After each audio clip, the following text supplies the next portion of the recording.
বর্তমান সরকারের বিরুদ্ধে রুখে দাঁড়াতে মুখে নয় কাজে দেখাতে হবে, সাহস করে রাস্তায় নামতে হবে।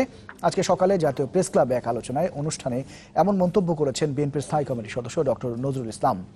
বিভিন্ন সময় দলীয় কর্মসূচি এবং আন্দোলনে যোগ না দেয়া এবং প্রতিরোধ না গড়ে তোলার ব্যর্থতার জন্য নেতাকর্মীদের ভৎসনা করেন নজরুল ইসলাম। এ সময় তিনি বলেছেন, বেগম জিয়া চরম অসুস্থ, তাকে খোলা বাতাসে না আনা হলে তিনি যে কোনো সময় মারা যেতে পারেন। তাকে মুক্ত করবার জন্য কঠোর আন্দোলন গড়ে তোলা উচিত বলেও মনে করেন নজরুল ইসলাম।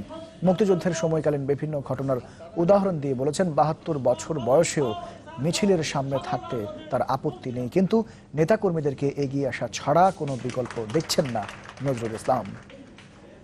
আমাদের সহযোদ্ধা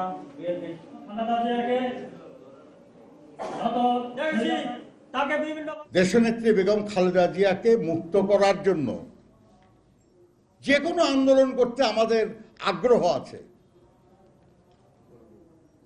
আপনারা মুখে যেমন বলেন, কাজে দয়া করে তেমন দেখান, দেখবেন অনেক শক্তিশালী আন্দোলন গড়ে তোলার মতো ব্যবস্থা হবে।